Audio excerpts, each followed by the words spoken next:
Good morning. Thank you very much for attending. My name is Uriel Radua. I'm a mechanical engineer specialized in smoke control and a member of the smoke control project department at SODECA. Today we finish with the series of 4 webinars focused on pressurization systems for evacuation routes.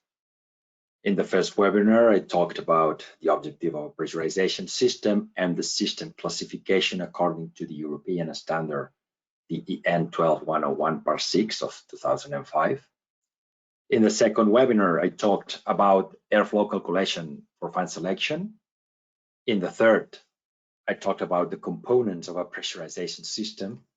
And in this fourth webinar, I will talk about the new European standard for design, installation, and maintenance of pressurization systems, the EN 12101 Part 13. Your microphones are on silence mode in order not to disturb the listening of the other attendees.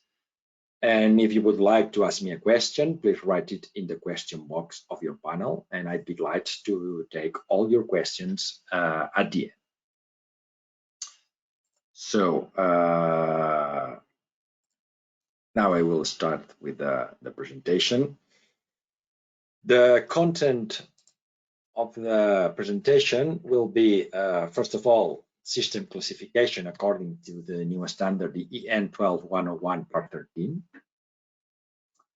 The second point will be a comparative between the EN 12101 Part 6 of 2005 and the new one, the EN 12101 Part 13 of 2022. Third point will be a hand calculation example. The fourth point, the same example, but using our pressurization tool included in the QuickFan SODECA software. And to finalize, just one slide of our new Kitbox PDS smart equipment that has an important feature to deal with this new standard, the 12101 Part 13. We will see it. So this new standard, the 12101 Part 13, called Pressure Differential Systems, PDS, Design and Calculation Methods, Installation, Acceptance Testing, Routine Testing, and Maintenance, deals with 2 different classes of systems, Class 1 and Class 2. And the classification of the system depends on the extinguishing systems installed in the building's usage, and some architectural features. We will see it. The difference of requirements between Class 1 and Class 2 are basically the air velocity. As you see, the door opening force, the maximum door opening force is 100 newtons in both classes. The pressure differential is 30 pascals in both classes, but the air velocity is at least 1 meter per second for Class A and at least 2 meters per second for Class 2. Then the initiation time, operation time, and response time are the same for both classes. We will see what these times mean in the following slides. And for the initiation times, it has to be maximum 60 seconds, for the operation time, maximum 120 seconds, and the response time, maximum 5 seconds. But the same for both classes. When we apply Class 1 or Class 2, in Class A1, is for buildings with automatic water extinguishing systems using quick response sprinklers according to the EN 12259 Part 1 with an RTI of maximum 50 and which operate in response to temperatures maximum 72 degrees, or in residential buildings up to 30 meters or below the high-rise buildings limit in accordance to national requirements, or in residential buildings if there are at least 2 rooms without fire load between the protected space, the stairwell, and the potential fire source, let's say the accommodation area, and self-closing doors are present, or finally, if accepted by authorities. So when we use class 2, where class 1 is not applicable, or if authorities requires it. Now, I'm going to talk about the difference. It's a little bit tough, this part, but I think it's interesting to have this comparative between the former standard, the 12101 par 6 of 2005, and this new standard, the 12101 par 13 of 2022. At the end of the presentation, I will share with you this presentation in PDF format, so you can have all this in a file. Okay. So first of all, the part 6 talk about pressurization and depressurization, and the new part 13 only talks about pressurization systems. Okay. In the part 6, protection of staircases is always considered. And in the new one, the areas to be protected are not specified in the document. This is the task of the fire safety strategy or regulation, national regulation. And the document provides examples of areas to be protected, including always the staircase, and some examples including lobbies and or lift shafts. The part 6 standard, we can see 4 classes of systems that only deal with the requirements for the evacuation strategy, let's say class A, C, D, and E, and 2 that also deal with requirements for firefighting.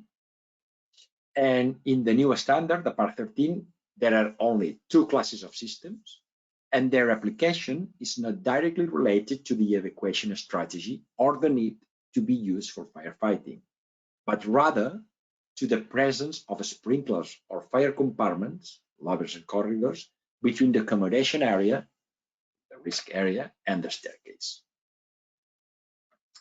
With regards to the air velocity through the open door on the fire floor, the former standard, the part 6, talks about 0.75 meters per second for classes A, C, D, and E, and 2 meters per second for classes B and F. And the new standard talks about 1 meter per second for class 1 and 2 meters per second for class 2. With regards to the pressure difference, the former standard, part 6, a pressure difference of 50 pascals, generally speaking, and 10 pascals for the situation of the final exit door open condition. And in this new standard, 30 pascals, generally speaking, and these 30 pascals shall be met on the fire floor between the accommodation area and the staircase, even if in some instances the final exit door is not completely closed. This is important because we will see in the calculation example that there is a very big difference if we have to consider the final exit door open or not. With regards to the initiation time, the part 6 says that the system shall be operational within 60 seconds from detection of the fire. And in this new standard, there is a description of this initiation time. That is the period of time that starts with the activation of the PDS and ends at the 6 seconds, but by which all necessary components must be in their correct operation position. Let's say intake dampers, air release vents, and the fan shall have started. The operating time is described also in this new standard as the period of time that starts with the activation of the PDS and ends at 120 seconds. And at this time, the PDS shall be in its fully operational status. With regards to the response time, the former standard, the 12101 per 6, says that variable supply fans or dampers controlled by pressure sensors shall not be used unless the system can achieve over 90% of the new volumetric requirements within 3 seconds of a door being opened or closed. And in this new standard, the response time is described as the time period under which the PDS shall achieve the objective of either the pressure differential requirements or the air velocity requirements as the door is open and closed every 5 seconds. With regards to the maximum door opening force, it's exactly the same, 100 newtons. And with regards to the final exit door, the Part 6 says that for classes C, D, and E, includes the requirement to maintain 10 pascals with this final door open.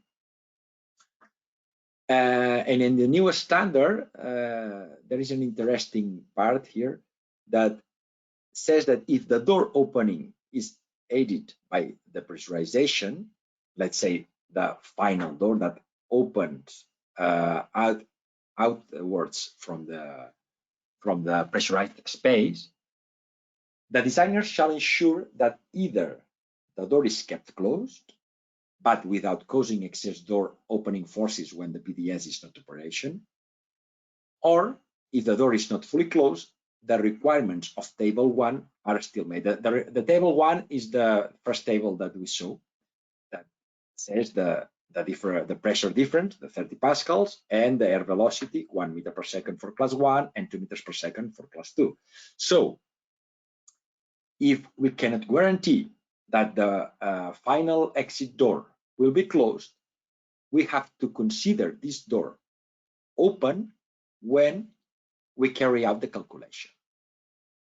So this is an important point because we will see in the calculation example that considering this door open or closed, the airflow to be introduced into the staircase is really different.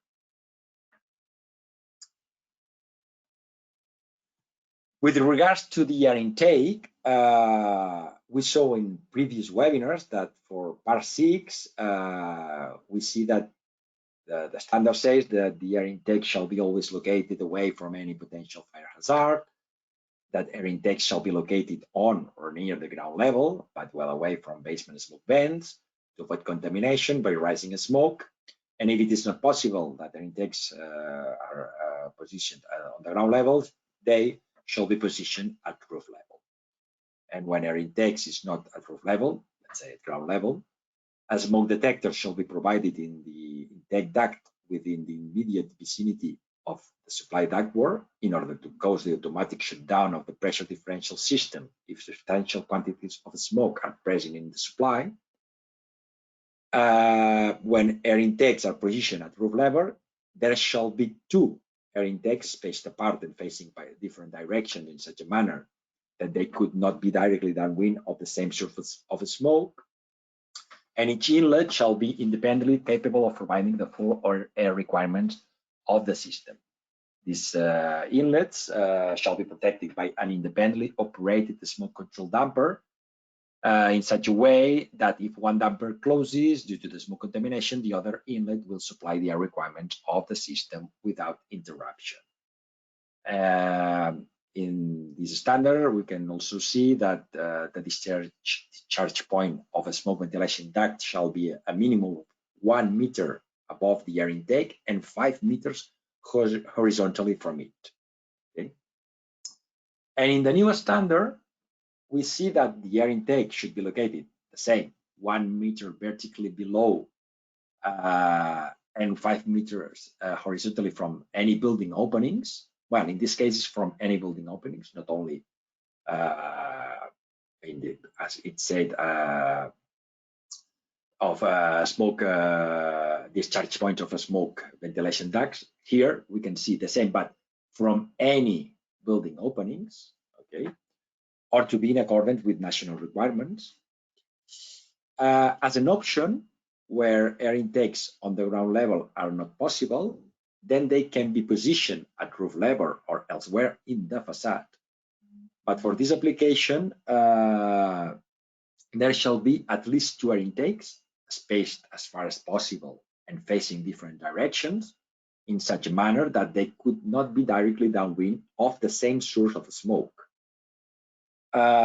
Each inlet shall be independently capable of providing the full air requirements of the PDS, the same as in part 6. And wherever placed, each inlet shall be protected by an independently operated air supply control damper in accordance with the 0.7.5.10 of this standard, which shall close in response to an individual self-resetting smoke detector. This is new of this standard. It shall close in response to an individual self-resetting smoke detector mounted in the ductwork just after the damper. And if all relevant dampers are closed, the supply fan shall be switched off. But then, if one or more of the smoke detectors resets to indicate a clean air supply, then the relevant damper will reopen and the fan will restart automatically. Okay, then we need these self-resetting smoke detectors that check constantly if there is a smoke or not in near the air intake, and if the air is clean, the system restarts automatically. With regards to the air supply to the staircase, we saw in previous webinars that the part 6 says that in buildings less than 11 meters in height, a single air supply point for each pressurized stairwell is acceptable. But in buildings 11 meters or more in height, air supply points shall be evenly distributed throughout the height of the stairwell, and the maximum distance between air supply points shall not exceed 3 stories. In this new standard, it is said that the air supply to the staircase shall be distributed evenly over the height of the staircase using a vertical shaft to ensure that the pressure differential and velocity requirements are fulfilled. But there are 2 notes. Note 1, an air supply point at every 3rd floor as minimum provides the necessary performance. More supply points can make it easier to fulfill the performance requirements. But if it can be shown in the design that fewer supply points deliver the required performance, then this will be acceptable. There is a note 2 that says that it's recommended that the air supply points in the staircase should not be placed close to doors so as not to compromise an even air distribution through the doors. And here there's another new thing that says that the air supply velocity from the staircase supply point shall be not more than 5 meters per second. With regards to the air release, we saw in previous webinars in part 6 that says that the accommodation on the fire store shall have a specific provision for the air release for the intended flow rate entering the space. We saw that it could be with automatic opening vents on the facade, with a natural vertical shaft or mechanical vertical shaft. In this new standard, it is said that the design shall provide the pressure differential of at least 30 pascals between the protected and unprotected space, with the air release open on the fire floor. And this requirement shall be met when the air release, active or passive, to the outset from the unprotected space is open and operating. The airflow velocity criteria only needs to be met on the fire floor. The respective release path to the outset shall be open, and says that the release path shall be designed to achieve the requirement performance, and it shall not be assumed that air release is provided by the breaking of glazing due to the fire or building leakages. Okay, we have to provide this, and we cannot say that we will have this release because of breaking of glazing. Now we go with the calculation example, okay, the hand calculation. For this example, we will go to a very easy, simple example just to understand how it works. We will consider only the stairwell pressurization. For sure, the pressure differential that we have to consider is 30 pascals, that you can see in table 1 of the standard. We will consider a class 1 system. It will be more or less the same for a class 2, just we have to change only the air velocity from 1 meter per second to 2 meters per second, but in this case we will consider class 1. And the building that we consider has 8 floors above the ground, which communicate with the accommodation area through a single door. And on the ground floor, there is also a single door connecting the stairwell with the outside. Okay, it's the same example that we saw in webinars 2. And in that case, we carried out the calculations with regards or according to the EN 1211/6 of 2005. Now we will see how to do it with the new EN 1211/13 of 2022. In this case, we will consider the final exit door open. Okay, we consider that we cannot guarantee that this door is closed. So when we're carrying out the calculations, we consider this door open. So we start with the calculations for the closed door condition. Okay, in this case, we will have all the doors closed, but the final exit door open, as we cannot guarantee that this door will be closed. So we will have these leakages through closed doors, this area of leakage through the final exit door. So we apply the expression we see in the standard, and we have this airflow. Okay. This is for the closed door. Okay, this point not 0.08, and this is the leakage or the airflow through the open door, the final exit door. The standard says that we have to apply an allowance of 50% for unknown building envelope leakages, okay, and an allowance of 50% for ductwork leakages. So the design flow would be the flow we had in the here, this one plus this one, and multiplied by 1.15 and 1.5. And this is the final result. Then we have to do the calculation for the open door condition as follows. First, we need to know the area of the open doors. In this case, all the doors are equal and have this area. So 1 meters per second by 1.68 square meters, we have this 1.68 cubic meters per second. But then we need to find out the leakages through the other closed doors and also through the final exit door, that in this case will be considered open. So in order to find out these leakages through other doors, apart from the one on the fire floor, we need to find out the pressure in the staircase.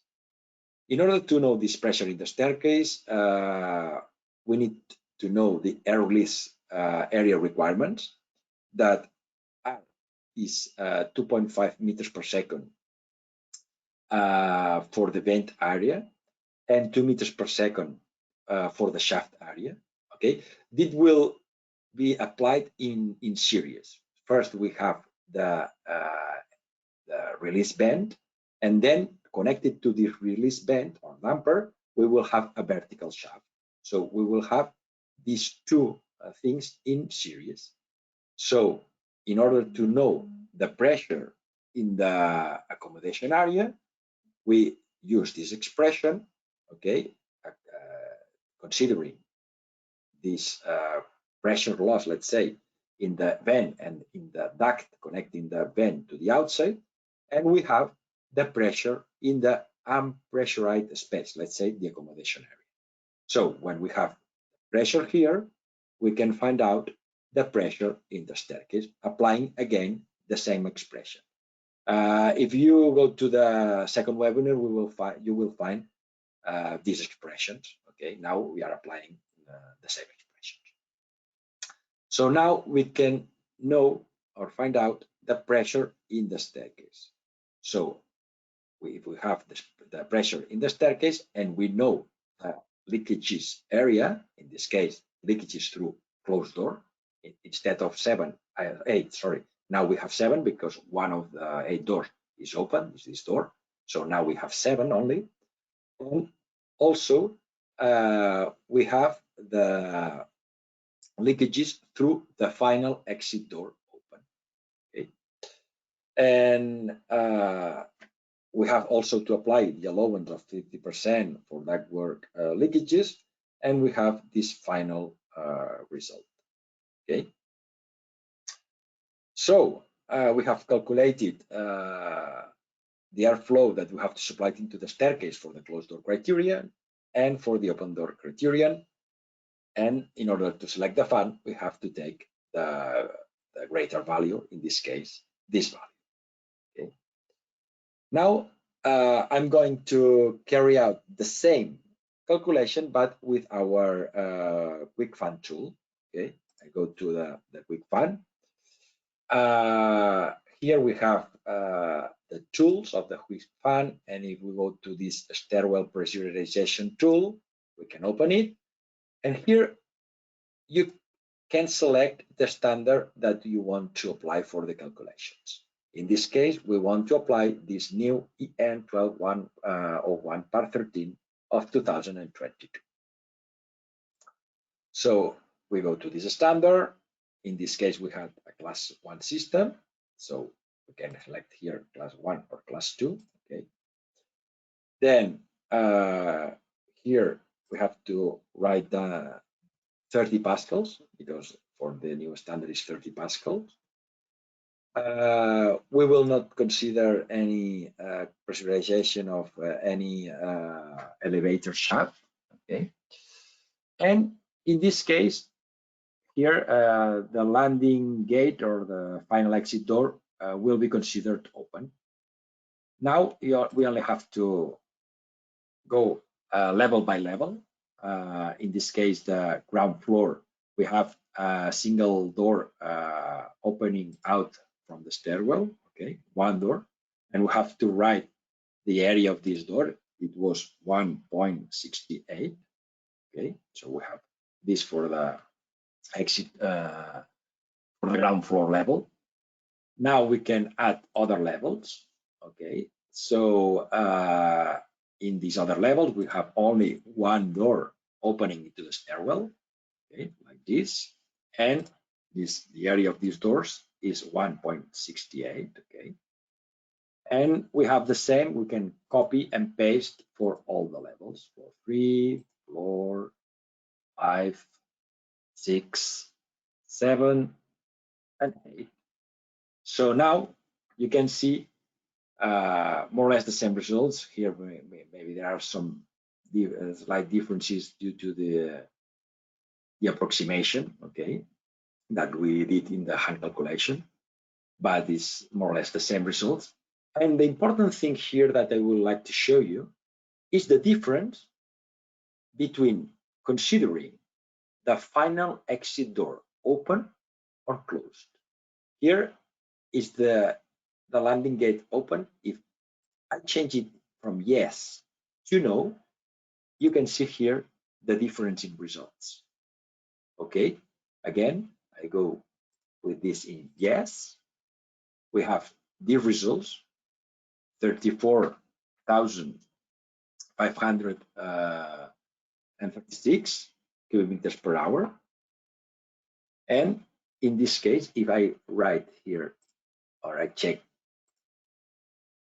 no, instead of that amount, we consider with the closed door condition of 30 pascals is only 2,569, and for the airflow criterion is 8,205. We can see really a big difference. Okay, so here we have a resume. If we can consider the final exit door closed, we have these values, okay, and if we have this the exit door that cannot be considered closed, because if we cannot guarantee that this door is closed, we have to consider it open when carrying out the calculation, and we can see that is a big difference. When selecting the fans, in this case, we could go with this 8,205 cubic meters per hour, but instead, if the final exit door has to be considered open, we have to go with this 33,880. Okay, So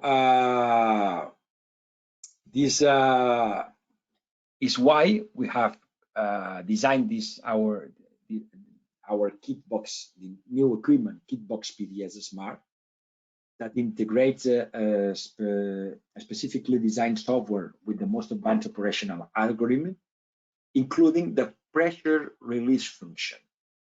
Okay, this function enables the Kitbox PDS Smart to detect the opening of the exit door and subsequently initiate the necessary actions to facilitate its closure when it has been opened. So with this equipment, we can guarantee that the final exit door will be closed, okay? If it has a self-closing device, for sure. So, well, as we saw in previous webinars, this Kitbox PDS Smart can be connected to different PDS lobby controls in order to have independent pressurization of different lobbies. And it has this damper box smart for the air intakes with a built-in smoke sensor. And that's all for today. So now I'm going to share this presentation in PDF format. Just 1 second, please.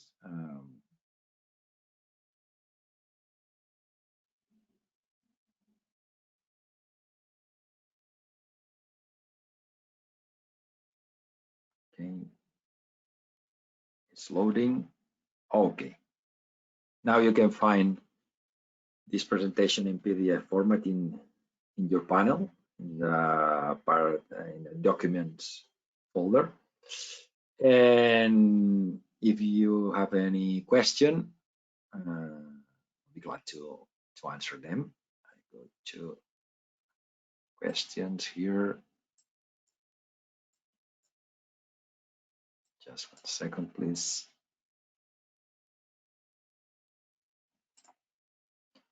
Okay.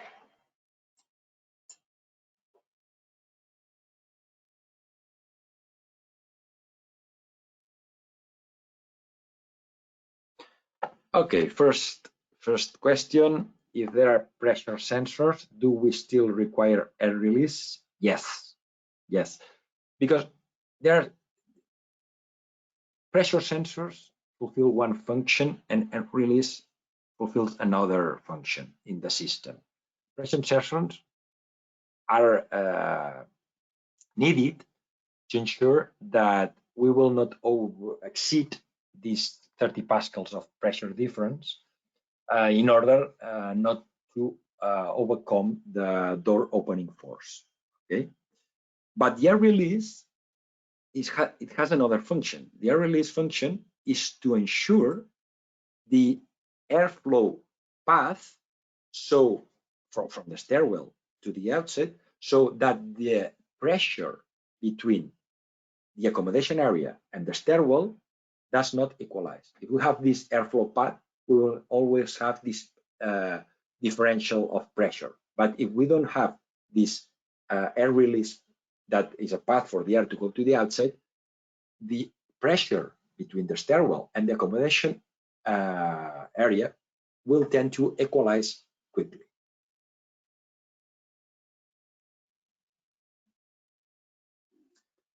How many pressurization valves or sensors, I imagine, can be connected to one control panel?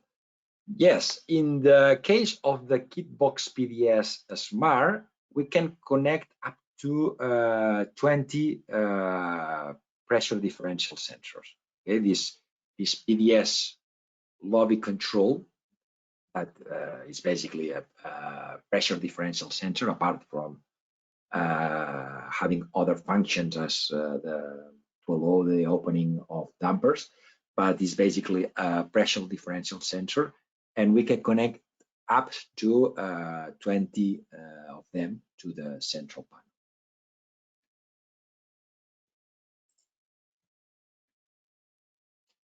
Factor 1.15 must replace factor 1.5 on your presentation. Well, actually, they are two different kinds of factors.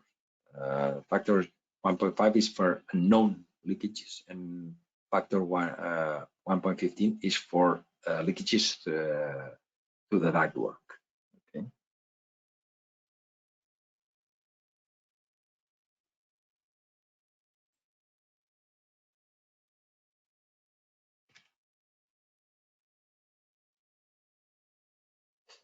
What are the mechanical elements to evaluate if a door will be open or closed? I think that you mean the final exit door.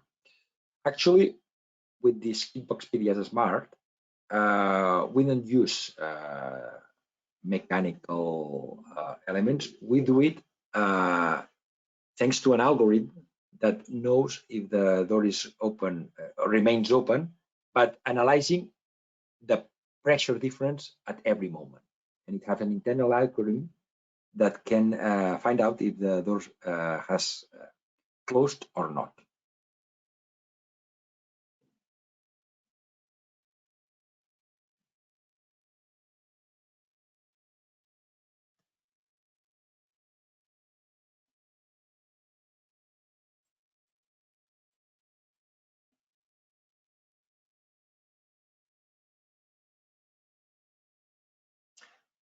We can connect multiple control panels to the same pressurization fan. No. Every pressurization fan should have its own panel. Okay. What we have is the other way around. We can connect two fans, one for the staircase pressurization and one for the lobby's pressurization, to one control panel, but it's a different control panel. Okay, it's a special control panel.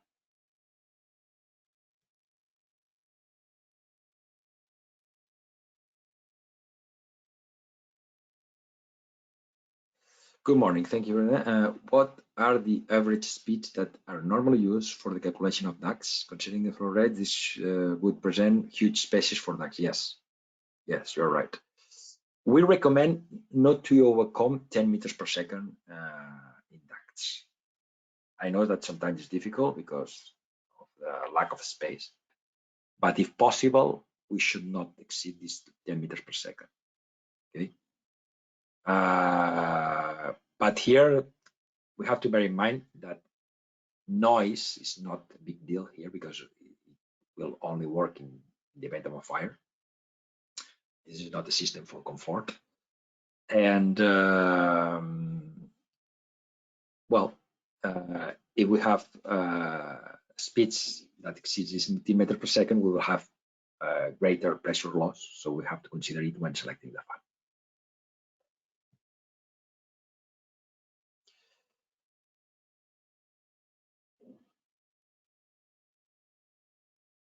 How in practice is the air release achieved? Well, in practice, there are two ways. If we have the accommodation area just connected to the facade, it can be done with an automatic opening vent. But if not possible, that many times is not possible, we have to do it with a vertical shaft. A vertical shaft, like we can see it here.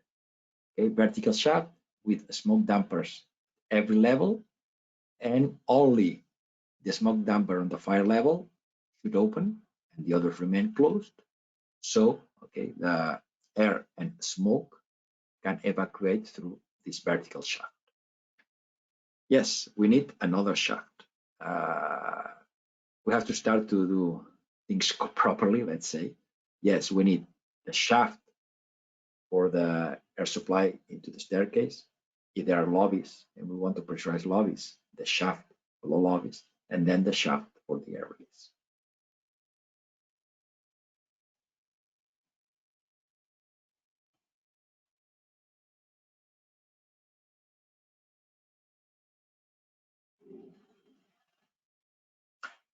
When do we consider the final exit door open? The difference is really big.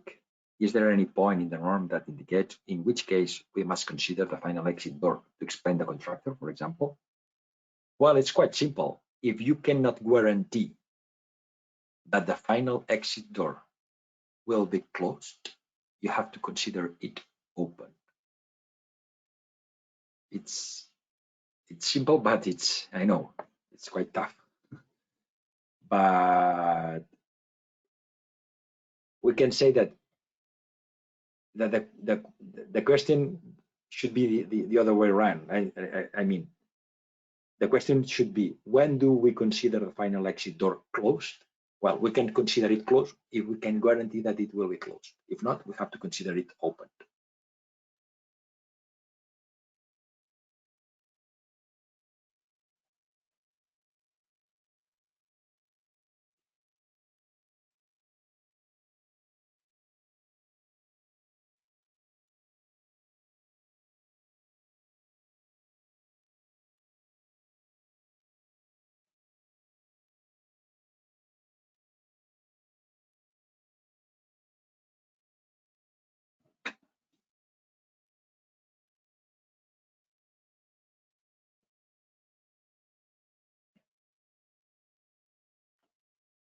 Where can we find connection diagram for the control panel, PDS, and flaps in our equipment? Well, we have manuals. The manuals we can share with you our manuals, and you can find it there.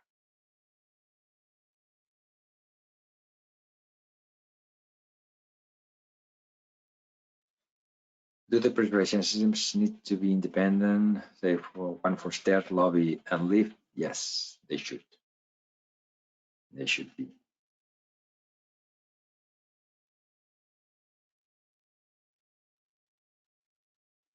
Who will give the guarantee that the final exit door will be closed? Well, for instance, a device that can, that can give us information that it is closed or not.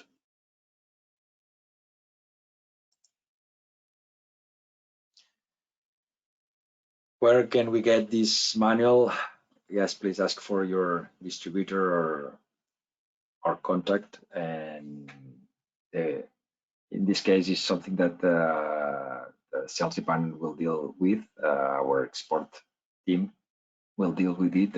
So please, you can ask for to your contact in your country. So, well, we don't have time for more. Thank you very much for attending. It has been a pleasure to give these 4 webinars focused on pressurization systems. And well, we will give other seminars soon, webinars soon. So we'll keep in touch with you. Again, thank you very much, and see you soon.